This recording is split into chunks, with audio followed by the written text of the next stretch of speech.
आंखें बंद करो, थोड़ा ठहरो, क्योंकि जो बात मैं कहने जा रहा हूँ वह शब्दों से नहीं, अनुभव से समझी जाएगी। समाज बोलता है, धर्म बोलता है, शास्त्र बोलते हैं, लेकिन सत्य मौन में उतरता है और विधवा स्त्री का जीवन एक लंबा मौन बन जाता है। समाज और मृत्यु का डर, समाज मृत्यु से डरता है और जो मृत्यु से डरता है वह उस व्यक्ति से भी डरता है जो मृत्यु को जी चुका हो।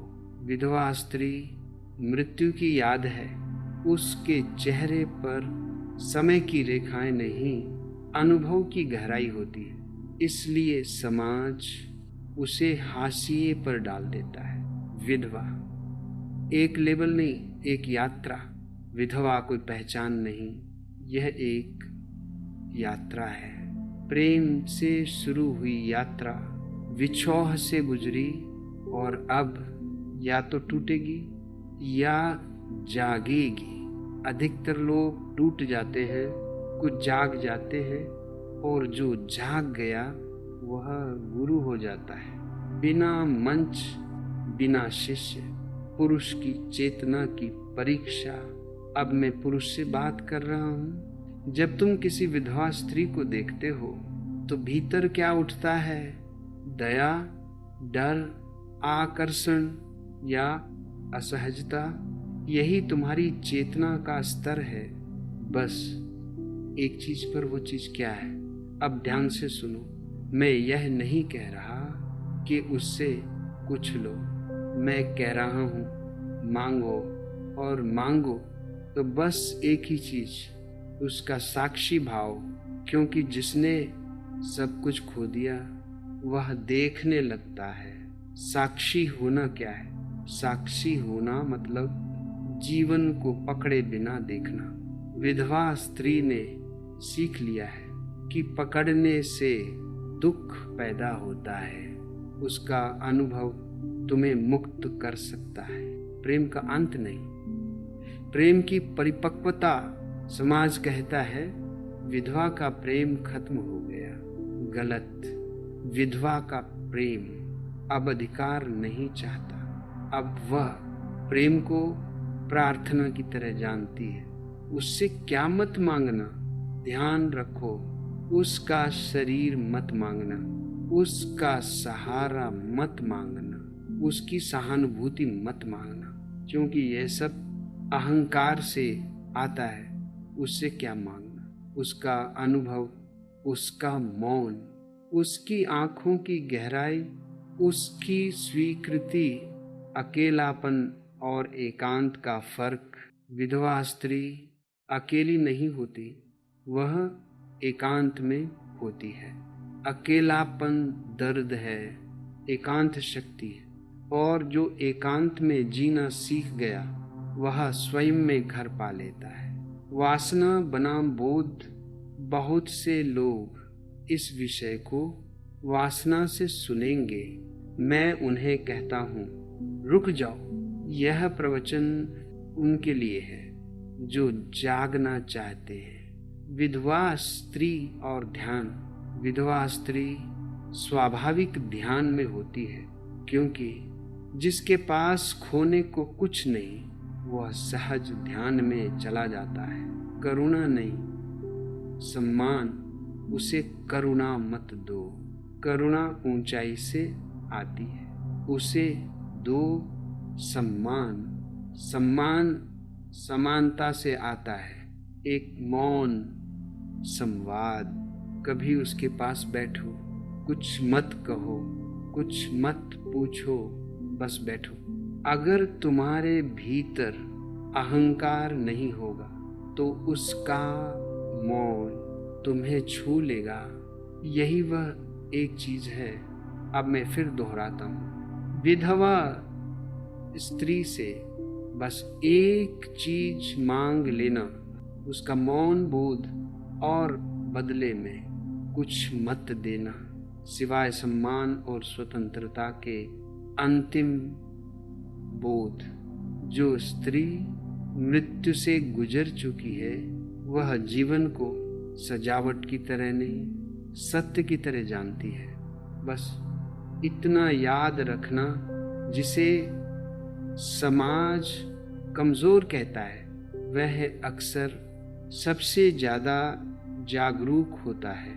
विधवा स्त्री टूटी हुई नहीं है, वह खुली हुई है, और जो खुला है वह तुम्हें तुम्हारे भीतर के सत्य से मिला सकता है। समाज जब किसी स्त्री को विधवा कहता है तो वो केवल उसका पति नहीं छीनता, वह उसकी आवाज़ भी छीन लेता है। उसे सिखाया जाता है कम बोलो, कम हंसो, कम देखो, और धीरे धीरे वह स्त्री बोलना छोड़ देती है। लेकिन याद रखना, जो स्त्री बोलना छोड़ देती है वह देखना सीख लेती है, और जो देखना सीख गया वह जागने के बहुत पास होता है। मौन दमन नहीं, परिपक्वता। ये बहुत बड़ा भ्रम है कि विधवा स्त्री का मौन कमजोरी है। नहीं, कमजोर वह होता है जो शोर करता है। मौन तो शक्ति है, यदि वह थोपा न गया हो। और अधिकतर विधवाओं का मौन समाज ने थोपा है, लेकिन समय के साथ वही मौन बोध में बदल जाता है। जिसने साथ खोया उसने पकड़ छोड़ दी। ध्यान देना, जो कभी प्रेम में रहा है और फिर प्रेम खो दिया है, वह दो तरह का हो सकता है। या तो वो कड़वा हो जाएगा या फिर वह मुक्त हो जाएगा।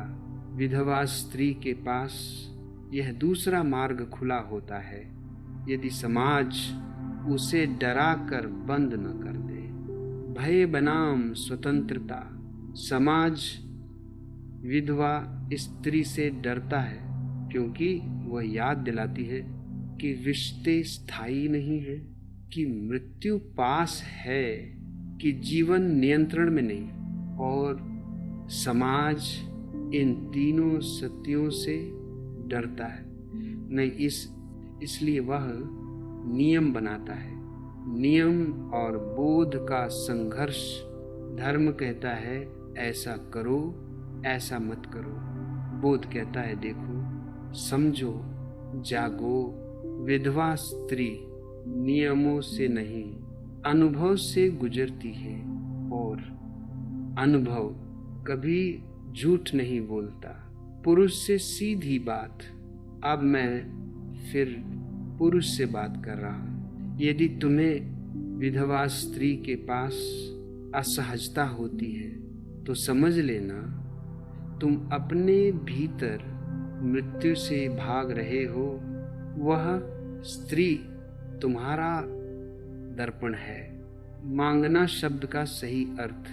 जब मैं कहता हूँ उससे एक चीज मांग लो, तो इसका अर्थ लेना नहीं है, इसका अर्थ है सीखने को तैयार होना। गुरु वह नहीं जो मंच पर बैठा है, गुरु वह है जिसने जीवन को नंगा देखा है।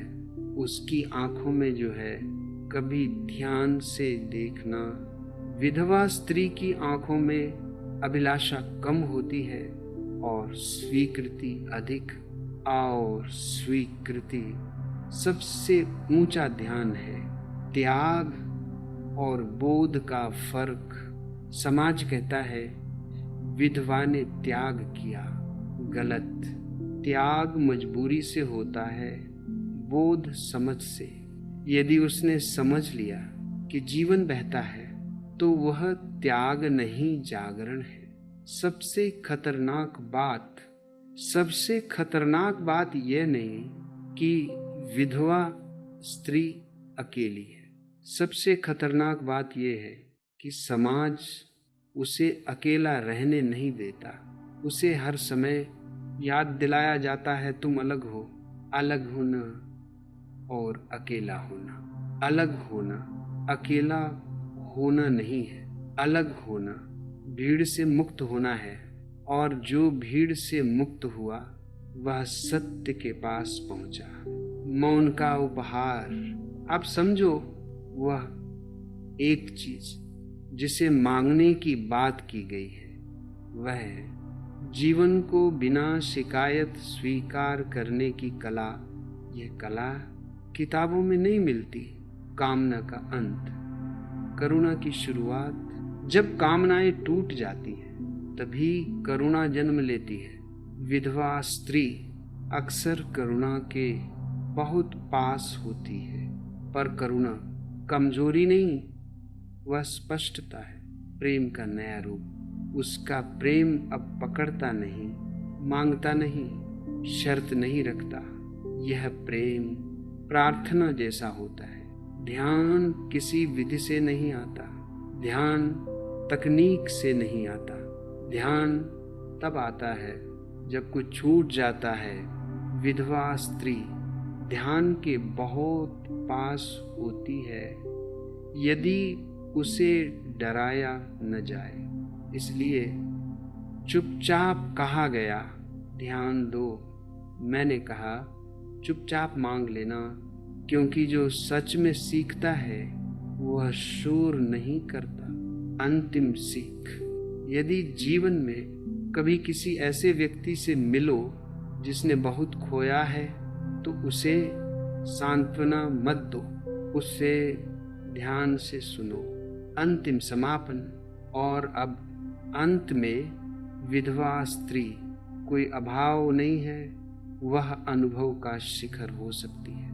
और जिसने अनुभव से सीखा वह तुम्हें शब्दों से नहीं मौन से सिखाएगा।